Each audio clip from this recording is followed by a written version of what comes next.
Good day, everyone. I am Genevieve Salva from BSED Math 3A. So today we're going to explore the cyclic group and the cyclic subgroups in M115 abstract algebra. But before that, let me define first what is the meaning of cyclic subgroups.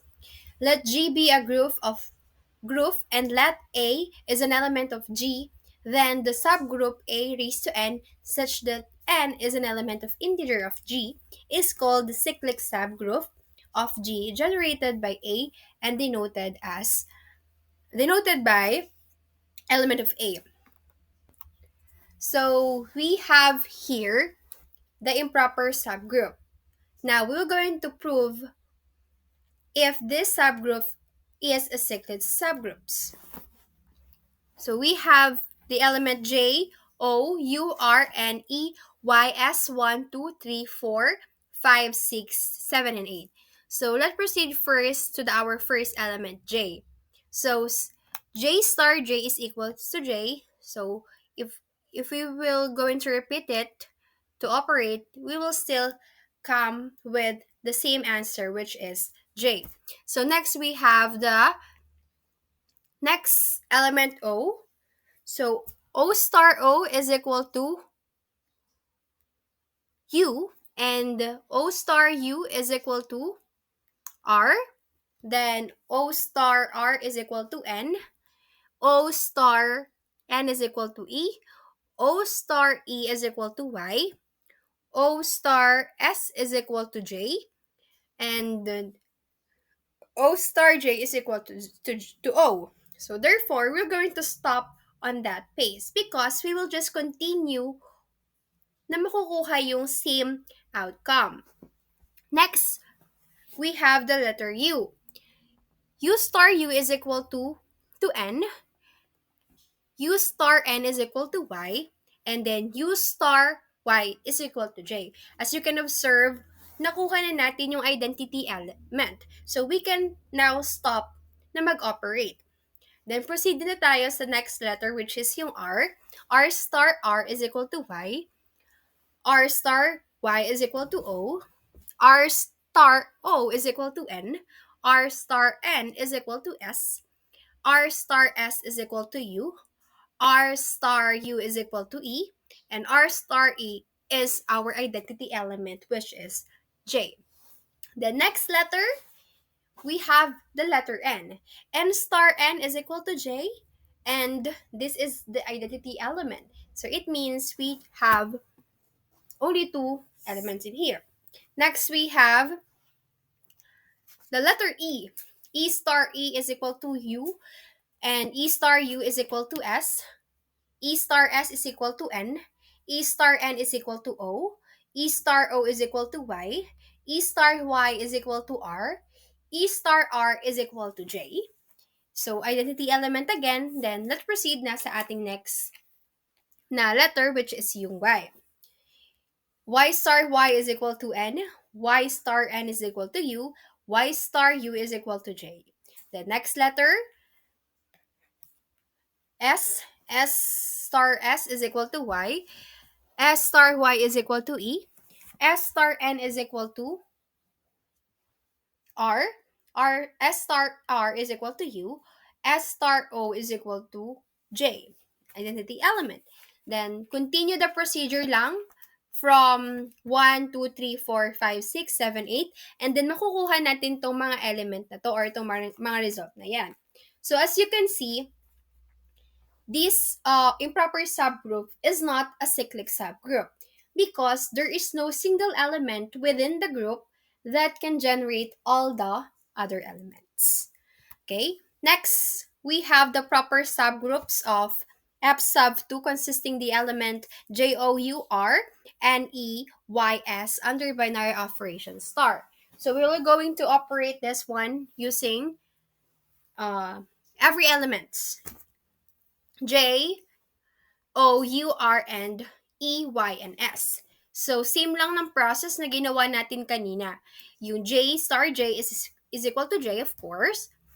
And O star O is equal to U. O star U is equal to R. O star R is equal to N. O star N is equal to E. O star E is equal to Y. O star Y is equal to S. O star S is equal to J. So, nakuha na natin yung identity element. So, kapag nakuha natin yung identity element, we can proceed sa next element na natin, which is yung U. Then, i-operate na natin to para makuha na natin. Then, we have U star U is equal to N. U star N is equal to Y. U star Y is equal to J. Again, identity element. So, pwede na tayo mag-proceed sa next one, which is yung letter R. R star R is equal to Y. R star Y is equal to O. R star O is equal to N. R star N is equal to S. R star S is equal to U. R star U is equal to E. And R star E is equal to our identity element, J. J. So again, same process lang hanggang sa makapunta na tayo dun sa last element. And in this part, as you can observe, the subgroup of F sub 2 is considered a cyclic subgroup because it contains a single element that can generate all the other elements in the group through repeated application of the group operation. Yung ginawa nga natin. So by the way, this cyclic our generator can be at least one. So pwede siyang maging dalawa or pwede siyang maging tatlo. And this in this case, meron tayong 3 generator, which is yung O, R, at saka yung S. And therefore, we can consider this subgroup is a cyclic subgroup. Next, we have the subgroup of F sub 3 consisting the element J, U, and Y, 1, 3, 5, and 7 under binary operation, start. So, same process lang din yung ginawa natin kanina. Mag-start tayo dun sa my first element J until U, N, Y, 1, 3, 5, and 7. And as you can observe here, there is no single element na nakakapag-generate ng lahat ng elements na meron tayo dito sa may subgroup of F sub 3. Therefore, this F sub 3 is not a cyclic group. Kasi nga, walang single element within the group that can generate all the other elements by repeatedly applying the group operation. Next subgroup, we have the F sub 4, consisting the element Ju and Y 2, 4, 6, and 8. Same process, yung repeated process lang, i-apply lang natin in here from J until makaproceed tayo dun sa last element which is yung 8. And ayun yung mga nakuha nating outcome. We have for J, we have the element J. Sa U, we have the element U, N, Y, and J. For N, we have the N and J. For Y, we have Y, N, U, and J. For number 2, we have 2 and J. For number 4, we have 4 and J. For 6, we have 6 and J. For 8, we have 8 and J. So this subgroup of F sub 4 that is not a cyclic subgroup, since as you can observe, there is no single element within the group can generate all the other elements by repeatedly applying the group operation. Okay, let's proceed to the next subgroup. We have the F sub 5 consisting 4 elements. We have J, U, and Y. So, same process na ginawa natin kanina. And then, makukuha natin itong mga results na to. J is equal to the element J. U is the element U, N, Y, and J. And for N, we have N and J. For Y, we have Y, N, U, and J. And as you can observe here, meron na tayong 2 generator, which is for U and yung sa Y.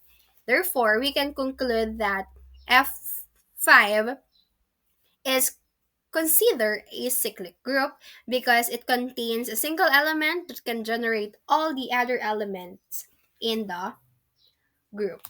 So, next proceed na tayo dito sa F sub 6, consisting the element Jn, 1, and 5. And same process, makukuha natin itong mga outcome na to, which is J for J, and for the element consisting the element N and J, 1 consisting the element 1 and J, 5 consisting the element 5 and J. And in here, we can conclude that F6 is not a cyclic subgroup because it doesn't have a generator that can generate all the given elements in the group. Next, we have the proper subgroup F sub 7 consisting element Jn 2, 6 under binary operation star. Same process, then we came up with these results. J is considered with one element J and consisting element two elements which are rather N and J. For number 2, we have two elements again, the 2 and J. For 6, we have 6 and J. And as you can observe, there is no single element that can generate all the given element in the set. Therefore, this subgroup is not a cyclic subgroup. Next, we have the proper subgroup F sub 8 consisting 4 element J and 3, 7 under binary operation star. Again, same process that we have a while ago, and we will have these results. For J, we have J. For N, we have two element N and J. For 3, we have two element 3 and J. For 7, we have another two element 7 and J. And as we can observe again, there is no single element that can generate all the given element in this subgroup. Therefore, we can conclude that this subgroup of F sub 8 is not a cyclic subgroup.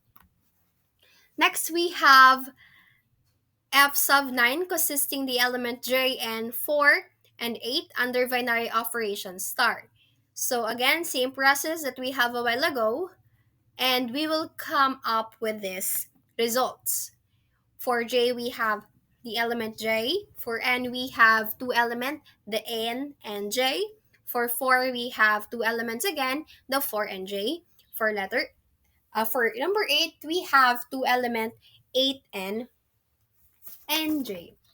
And in here, we can conclude that F sub 8 is not a cyclic subgroup because there is no single element within the group that can generate all the other elements by repeatedly applying the group operation.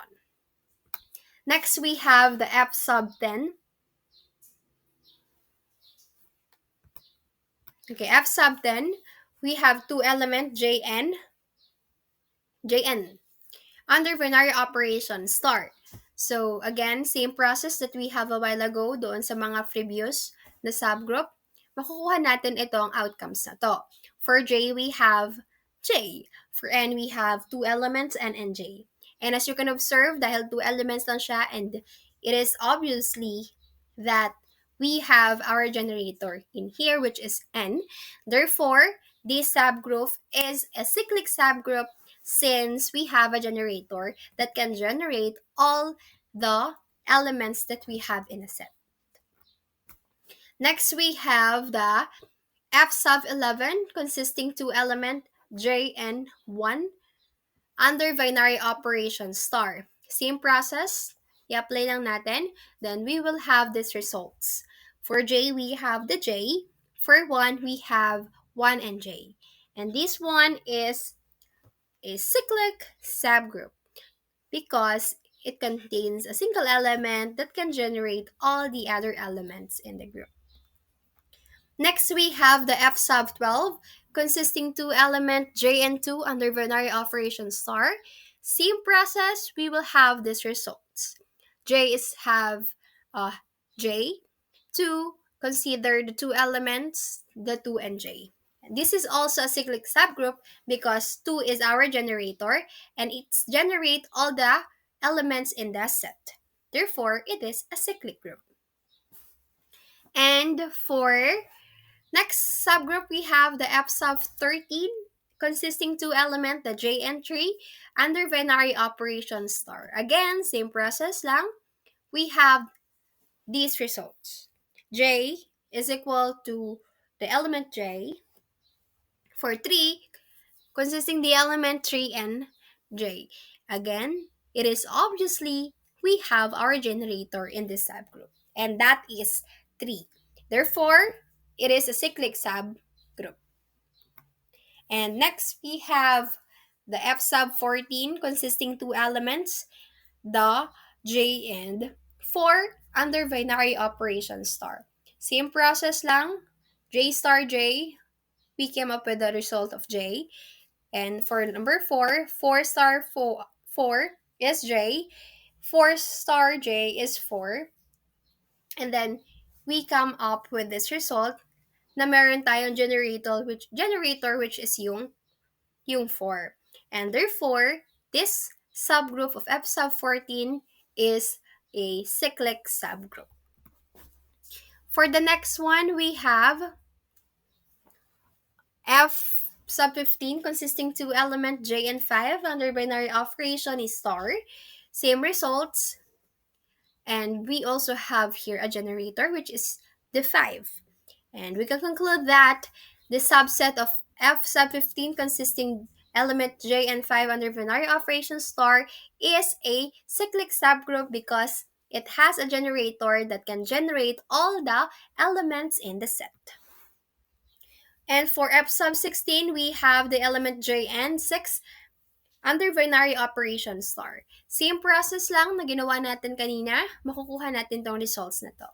And it is obviously that we have our generator in this subgroup, which is the 6. And we can conclude that F sub 16 is a cyclic group because it consists a generator that can generate all the elements in the set. Another, we have the F sub 17 consisting element J and 7 under binary operation star. And in here, we have another generator which is the 7 because it is obviously observed na naipailabas niya lahat ng elements na meron tayo sa may F sub 17. Therefore, we can conclude that this is a cyclic subgroup. And for the last proper subgroup, we have F sub 18 consisting element J and 8 under binary operation star. Same process, makukuha natin tong results na to. And it is obviously again na meron tayong generator dito sa subgroup na to, which is yung 8. Therefore, we can conclude that the subgroup of F sub 18 consisting element J and 8 under binary operation star is a cyclic subgroup because it contains a single element that can generate all the elements in the set. Now, let us proceed to the cyclic group. Let us define first what is this. So, cyclic group is an element of A, group G generates G and is a generator for G is A is equal to G. A group is cyclic if there's some generate of A in G that generates G. Okay, so this is our group.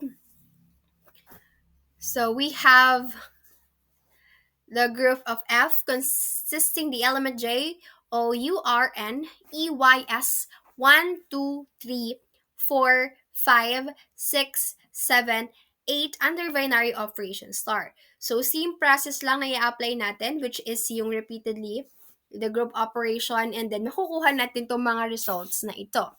And as you can observe naman dito sa ating group, is hindi siya cyclic group. Why? Because we don't have a generator na nakapag-generate ng given elements na meron tayo dito sa group natin. So, we can conclude that this is not a cyclic group. Okay? Here. Therefore, it is not a cyclic group because there's no single element within the group that can generate all the other elements by applying the group operation. In other words, none of the elements are able to produce the entire group on their own, so the group cannot be classified as cyclic. And that is the end of my presentation in cyclic subgroup and cyclic group. Thank you for listening.